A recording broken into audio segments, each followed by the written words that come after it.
세계에서 가장 깊은 바다가 서태평양에 있는 마리아나 해구라고 합니다.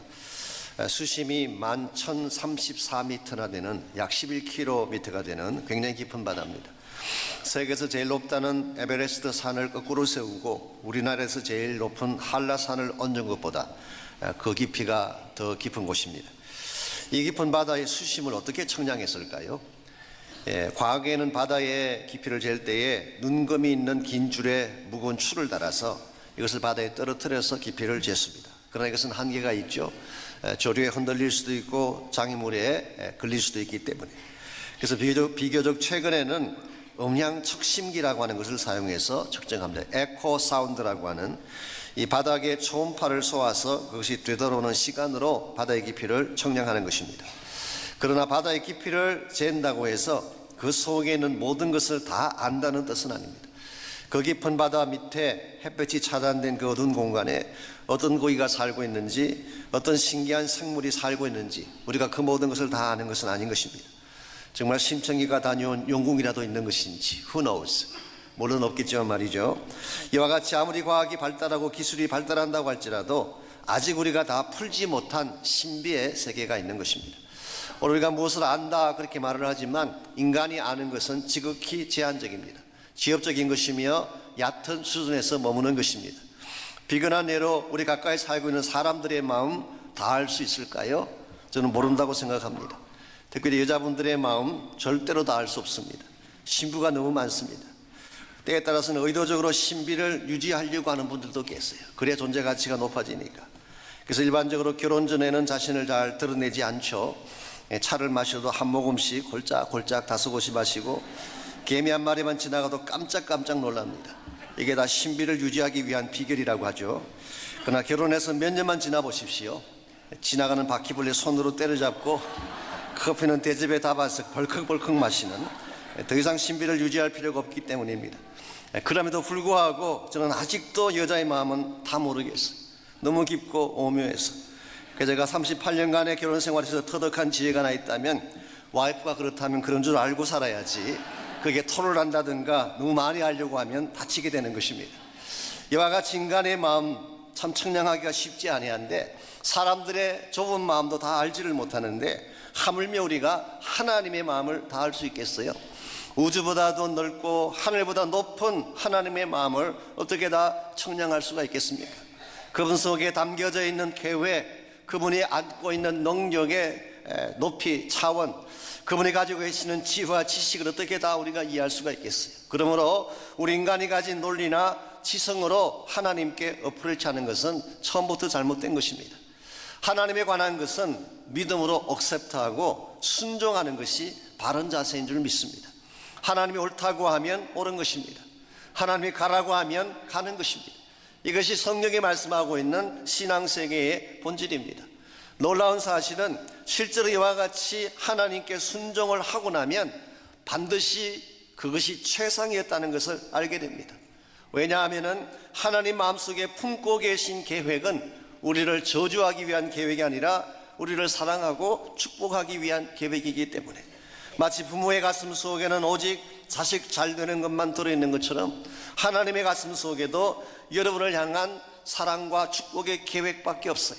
어찌하든지 여러분이 긍휼을 입고 바르게 살고 행복하게 사는 것을 원하는 것이 하나님의 심정입니다. 이와 같은 하나님의 마음을 가지고 하나님이 여러분과 저를 향해서 계획을 세우시기 때문에 그분의 플랜은 궁극적으로 우리의 축복을 위한 것이요, 우리 삶의 아름다움을 주기 위한 것입니다.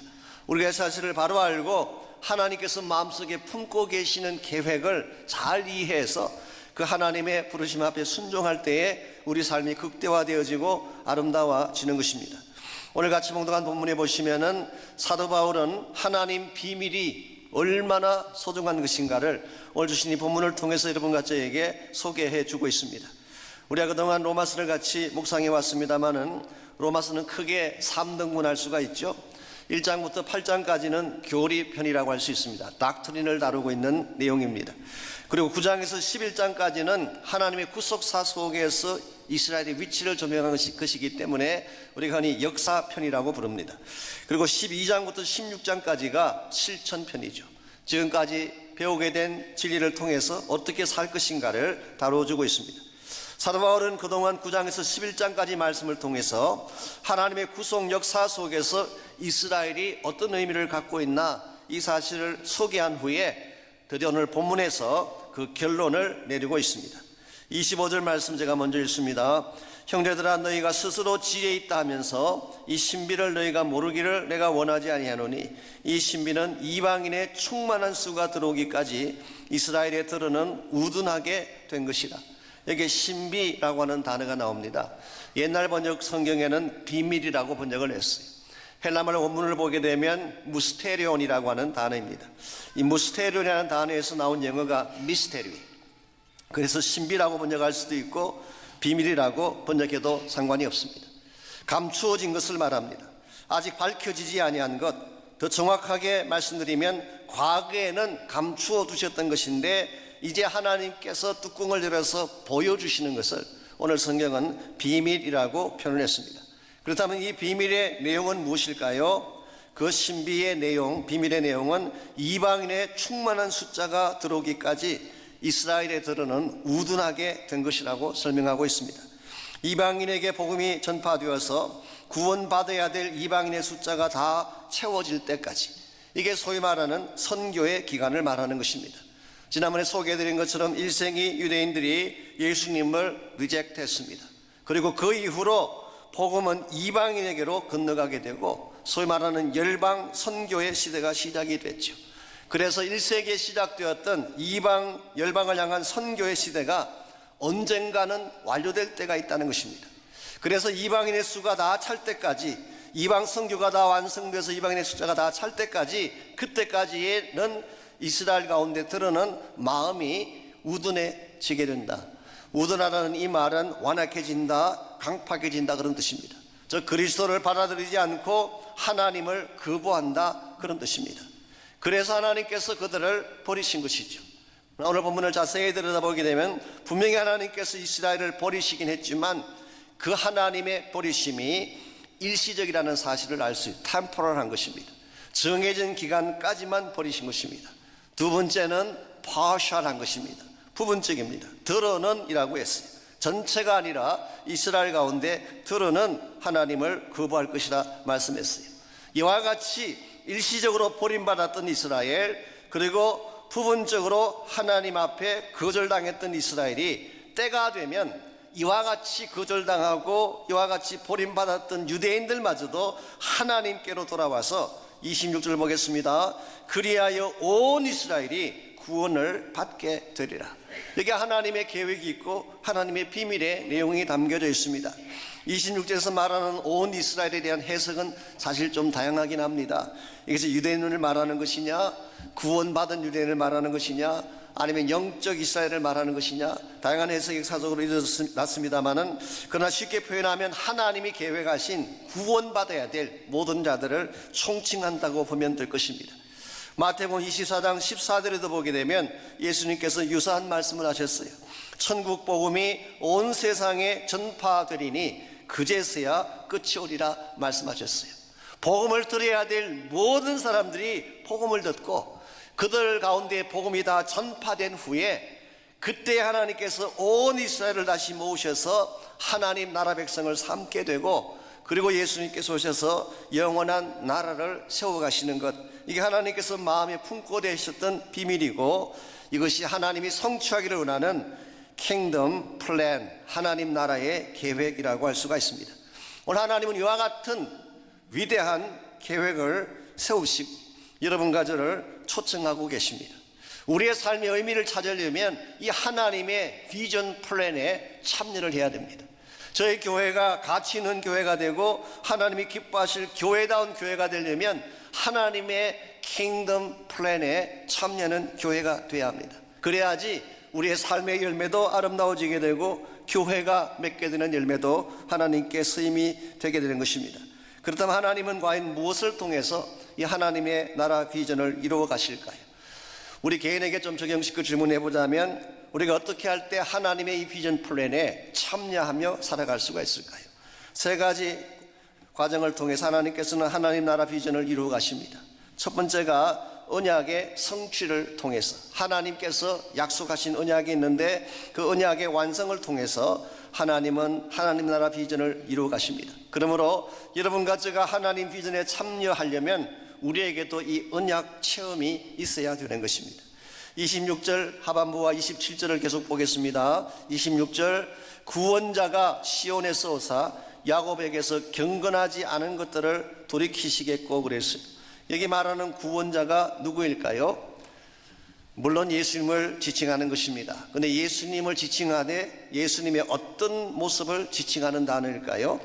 원문을 보게 되면 휘오메노스라는 이 단어가 실제로는 구약 성경에 나오는 고엘이라는 단어와 같은 개념이라고 합니다. 이 고엘이라는 히브리 말은 룻기서에 소개됐습니다. 룻기에 보게 되면 보아스라는 사람이 등장하죠. 룻은 집안이 몰락했어요. 몰락한 집안의 며느리였습니다. 그래서 빚더미가 되고 가정은 다 무너지게 되고 빚덩이에 올랐던 그 가문 출신이 룻이라는 사람인데 보아스를 만났을 때에 이 보아스가 기업을 물을 자로 등장합니다. 이 기업을 물을 자라는 이 말의 뜻이 뭐냐고 하면 망한 가문의 모든 빚을 다 갚아주고 그들이 빼앗겼던 모든 것들을 다시 회복시켜서 본래적 위치로 회복시켜주는 것. 그래서 본래 가지고 있던 존귀함을 그 귀중함을 회복시켜주는 것을 기업을 물을 자라고 표현했어요. 이것이 바로 히브리 말로 고엘이라는 단어입니다.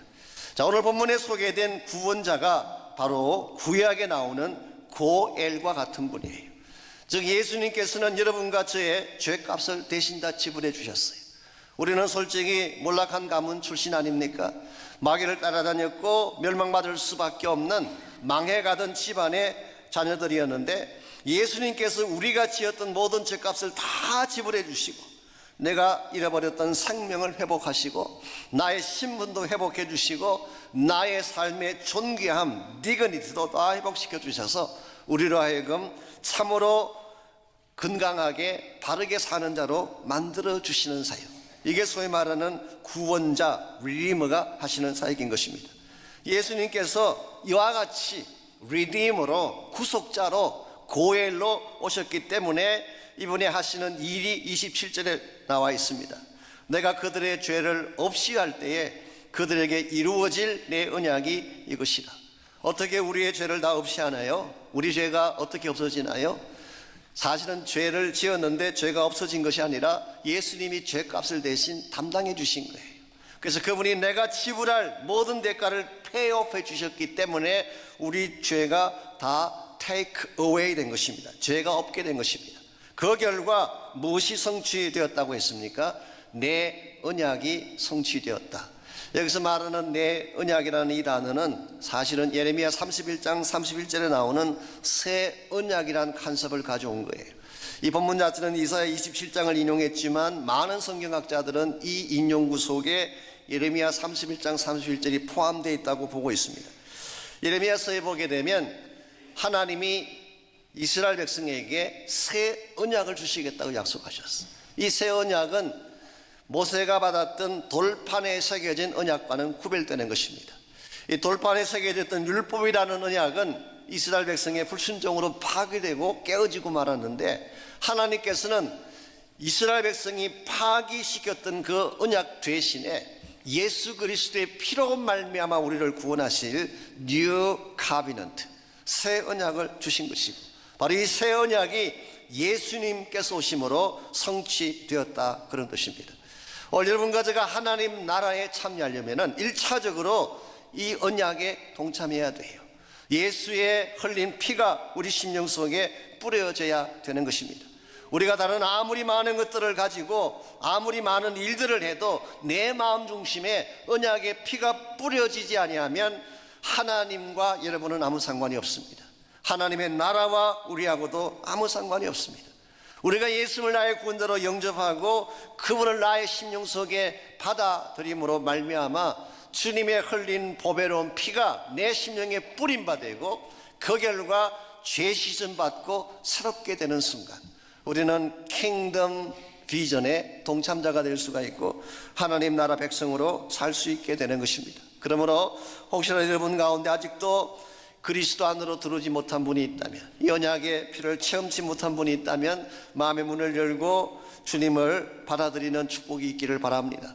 그리스도 안에 들어오는 순간부터 삶의 의미가 시작되기 때문에, 여러분, 숫자라고 하는 것이 영자, 제로를 아무리 많이 나열해 놓아도 그건 가치가 없어요. 그건 제로일 뿐입니다. 근데 그 앞에 실수인 일자나 이자가 붙으면 뒤에 붙은 공이 굉장한 파워를 갖게 되죠. 오늘가 예수님을 만나기 전까지는 아무리 많은 것을 가져도 미닝리스한 이유가 여기 있습니다. 예수님이라고 하는 실수를 만나는 순간, 그래서 나의 인생이 그분 위에 세워지기 시작하는 순간부터 가치를 찾기 시작하고 의미를 찾기 시작하고 열매를 맺는 것입니다. 이런 면에서 우리가 하나님 나라의 위대한 비전에 참여하려면 1차적으로는 언약의 체험을 하는 것입니다. 두 번째로 하나님께서 하나님 나라의 비전을 이루어 가시는 방법이 역설적 조화를 통해서, 제가 써놓고 보니까 너무 복잡하게 표현을 했어요. 역설적 조화라는 말 자체가 너무 어려워요. 좀 쉽게 표현하면 하나님의 기가 막힌 손길을 통해, 그렇게 좀 바꿔 설명하면 좋을 것 같습니다.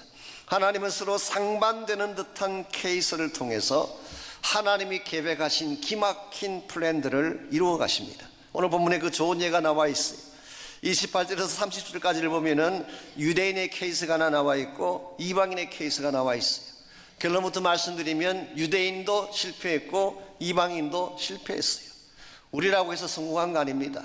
우리도 실패했고 유대인도 실패했어요. 이 둘 다 실패한 케이스를 통하여서 하나님은 하나님의 더 위대한 목적을 만들어 가시는 사실을 오늘 본문을 통해서 소개하고 있습니다. 먼저 28절 말씀 보시면 유대인의 케이스가 나와 있습니다. 복음으로 하면 그들이 너희로 말미암아 원수된 자요, 택하심으로 하면 조상들로 말미암아 사랑을 입은 자라고 했습니다. 복음으로 하면 그 말의 뜻이 뭐냐고 하면 복음에 관한 한, 그런 뜻입니다. As far as the gospel is concerned, 복음에 관한 한, 복음을 가지고 이야기한다면 너희들은 원수된 자라고 했어요. 왜 유대인이 복음에 관한 한 원수된 자가 되었을까요? 예수님을 리젝트했으니까, 하나님의 아들을 거절하고 십자가에 못 박았으니까 그들은 원수가 된 것입니다. 그러나 선택을 가지고 이야기하자면 하나님의 사랑을 입은 자다. 이 말을 정리하면 이런 뜻입니다. 원래 유대인들의 신분은 하나님의 사랑을 받고 혜택을 받은 사람들이었는데 이것을 저버리고 그리스도를 거부함으로 실패했다, 그런 뜻이. 그래서 유대인의 역사는 실패한 역사, 이스라엘의 역사는 실패한 역사였어요. 그러면 이방인은 괜찮았을까요? 30절 보십시오. 이방인의 케이스가 나와 있습니다. 너희가, 이 너희는 이방인을 말합니다. 너희가 전에는 하나님께 순종하지 아니하더니 이스라엘이 순종하지 아니하므로 이제 긍휼을 입었다고 했습니다. 너희가 전에는 하나님께 순종하지 아니했다. 이방인은 처음 태어나는 순간부터 하나님 믿는 백성이 아니었어요. 여러분이나 저도 비슷한 환경에서 왔잖아요. 우리가 태어나면서부터 하나님 믿었나요? 우상 섬기고 산신령 섬기고 이상한 거 섬겼잖아요. 이와 같이 우리는 처음 태어났을 때 하나님께 속한 자가 아니라 하나님과 상관없던 이방인들, 우상을 섬기고 세상을 따라다녔던 우리들이었는데 하나님이 이스라엘 백성 때문에 긍휼을 베푸신 사실을 말하고 있어요. 에베소서 2장 2절과 3절에 보면은 세상 풍조를 따르고 공중권세자분들을 따라서 본질상 진노의 자녀였다, 그렇게 우리를 묘사했습니다. 이런 측면에서 생각해 보면 우리 모든 이방인들은 본래부터 실격자였다, 그런 뜻이에요. 자, 하나님은 유대인의 실패의 케이스, 이방인의 경우는 처음부터 자격이 되지 않는 실격자의 케이스인데, 이와 같은 유대인의 실패와 이방인들의 실격자된 케이스를 통하여서 이 둘을 다 조화시키고 조합하셔서 궁극적으로는 모든 사람에게 긍휼을 베풀기를 원하셨다. 이게 하나님의 기막힌 손길이 아닐 수가 없습니다. 그래서 31절 32절을 보면은 그 사실을 이렇게 묘사하고 있습니다. 이와 같이 이 사람들이 순종하지 아니하니 이는 너희에게 베푸시는 긍휼로 이제 그들도 긍휼을 얻게 아니하심이라. 하나님이 모든 사람을 순종하지 아니하는 가운데 가두어 두심은 모든 사람에게 긍휼을 베풀려 하심이로다. 자, 이방인은 처음부터 믿지 않는 자들이었는데 이스라엘이 불순종함으로써 하나님의 긍휼을 얻게 됐어요. 이스라엘은 이 이방인들 때문에 이방인들을 도구로 삼으셔서 하나님이 이스라엘의 회복을 주십니다. 그래서 둘 다 실패하고 둘 다 잘못된 케이스였는데 이방인을 위해서는 이스라엘을 사용하고 이스라엘의 회복을 위해서는 이방인을 도구로 사용해서 궁극적으로는 32절에 있는 것처럼 모든 사람에게 긍휼을 베풀려 하십니다. 이게 하나님께서 행하시는 기가 막힌 역설적이지만 하나님이 아니면 하실 수 없는 조화로운 손길이라고 할 수가 있습니다. 오늘과 저의 삶을 다스리시는 하나님의 손길도 마찬가지입니다. 서로 안 되는 일들, 서로 상반되고 앞뒤가 맞지 않는 사건들을 통해서 하나님은 하나님이 준비하신 최상을 이루어 가신 하나님. 이게 지난번 소개해드렸던 8장 28절에서 소개해드렸던 모든 것이 합력하여 선을 이루는 그 케이스를 말하는 것입니다. 우리 인생 가운데는 많은 사건들이 일어납니다. 많은 해프닝들이 벌어지고 있어요. 그 일들 가운데는 좋은 일도 있고 나쁜 일도 있고 내가 원하는 일도 원치 않은 일도 있어요. 불행도 있고 행운도 있어요. 이와 같은 수많은 일들이 벌어지고 있는데 이 모든 일들을 하나님이 다스린다는 거예요. 하나님의 손길로 다스려 주셔서 기막힌 조합을 통하여서 궁극적으로는 우리에게 최선을 안겨주시는 거예요. 이게 하나님이 지금도 하나님 나라를 만들어가는 방식이고 여러분까지의 삶을 이끌어가는 손길이라고 할 수가 있습니다. 좀 오래된 이야기이긴 합니다만은 필라델피아의 백만장자 중에 스티븐 지라드라고 하는 분이 계셨어요. 이게 사실 1800년대 청년의 초에 일어난 일이니까 굉장히 오래된 일이죠. 이분은 원래 불란스 사람이었는데 미국으로 이주를 와서 사업을 하고 뱅킹을 하면서 갑부가 돼서 굉장히 돈이 많은 부자가 됐어요. 그 당시 미국 4대 부자 중에 한 명이었다고 하니까 얼마나 돈이 많았는지 짐작이 될 것입니다. 이분이 하는 사업체에 직원들이 많았는데 하루는 그 직원들을 토요일 날 직원들을 모아놓고 이렇게 말을 합니다. 내일 도착하는 배가 있는데 그 선박에 짐을 내려야 되니까 내일 아침 다 출근하라 그렇게 이야기를 했어요.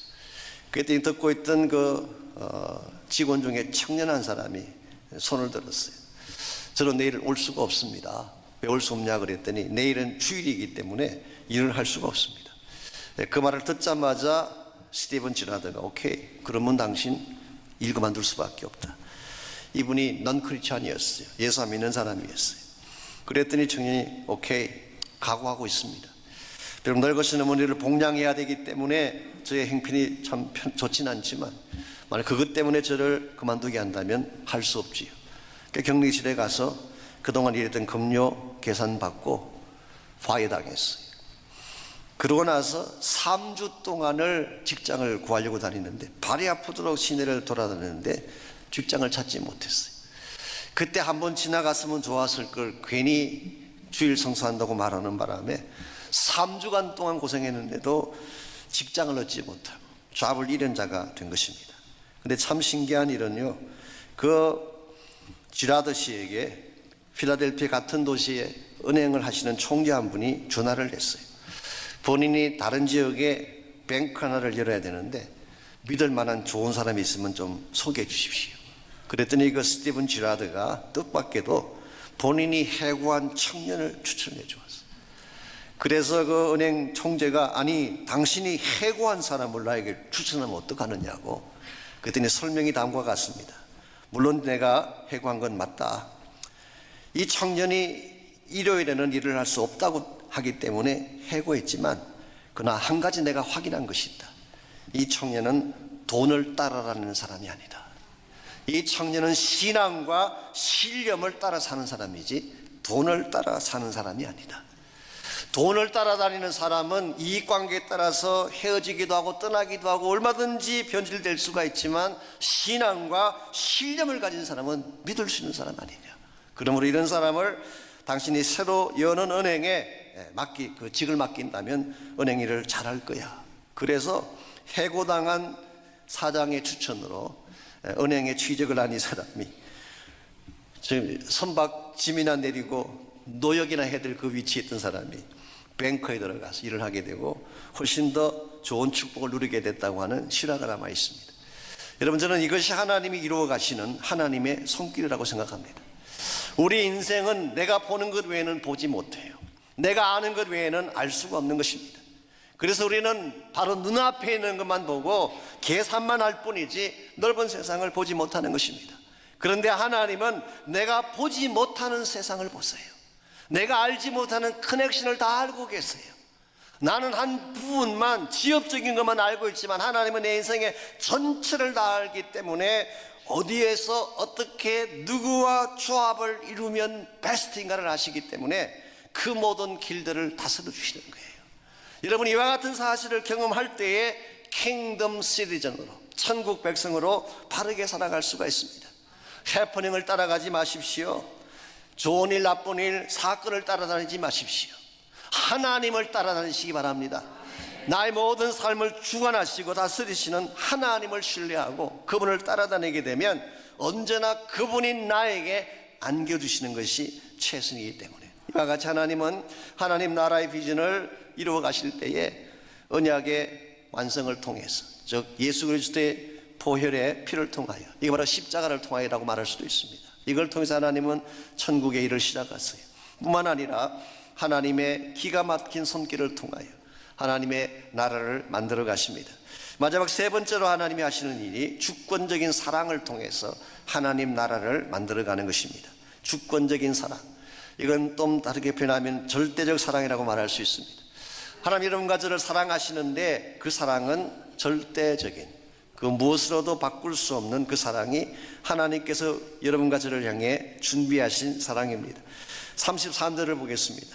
사도 바울이 이와 같은 하나님의 기가 막힌 계획과 기가 막힌 손길을 알게 되는 순간, 이방인과 유대인을 어우리고 실패한 그들을 어우려서 인간은 실패했지만 하나님은 실패하지 않았다는 사실을 기가 막힌 방법으로 보여준 이 하나님의 플랜과 하나님의 뜻을 알게 된 사도 바울이 터뜨릴 수밖에 없었던 고백이 33절이에요.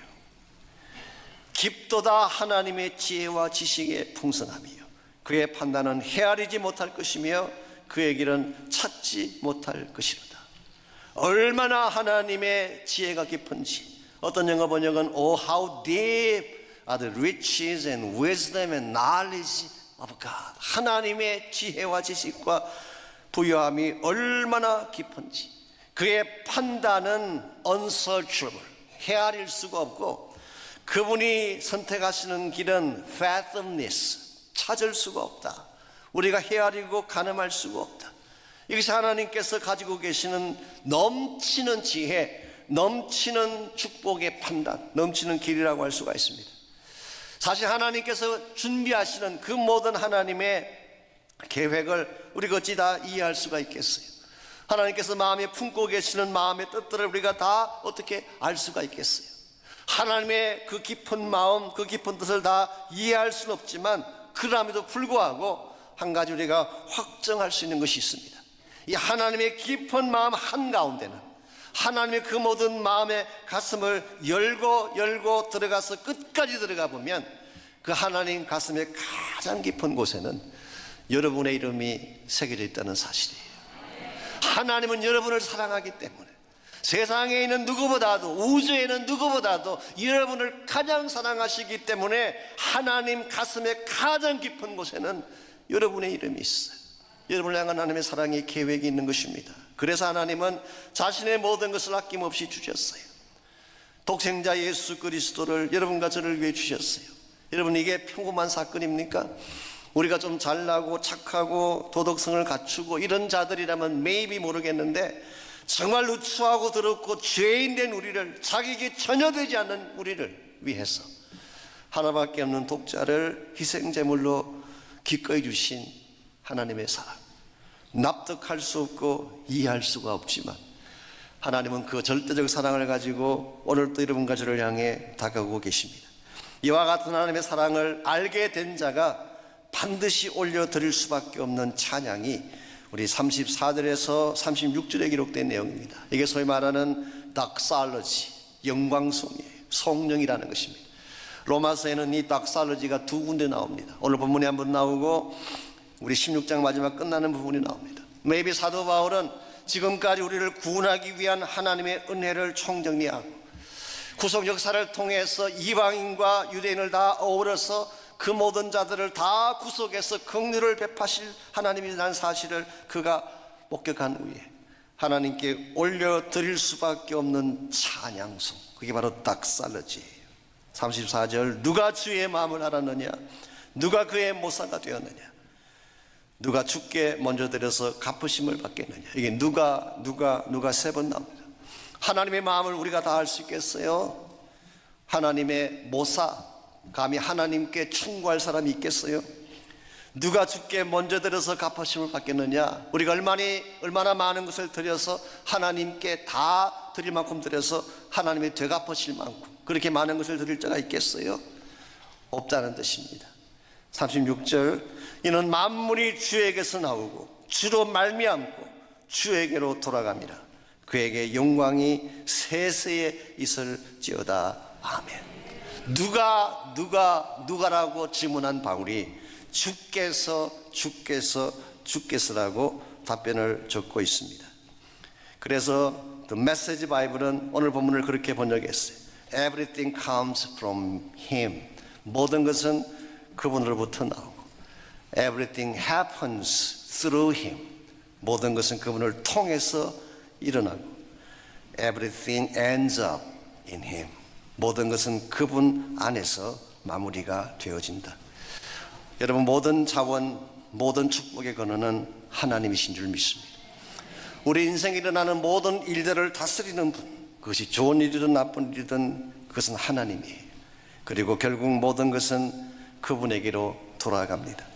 우리 가진 모든 것, 우리의 생명, 우리 삶의 열매, 우리의 마지막 호흡, 우리 인생의 마지막 인생 결산서는 결국 그분에게로 돌아가는 것입니다.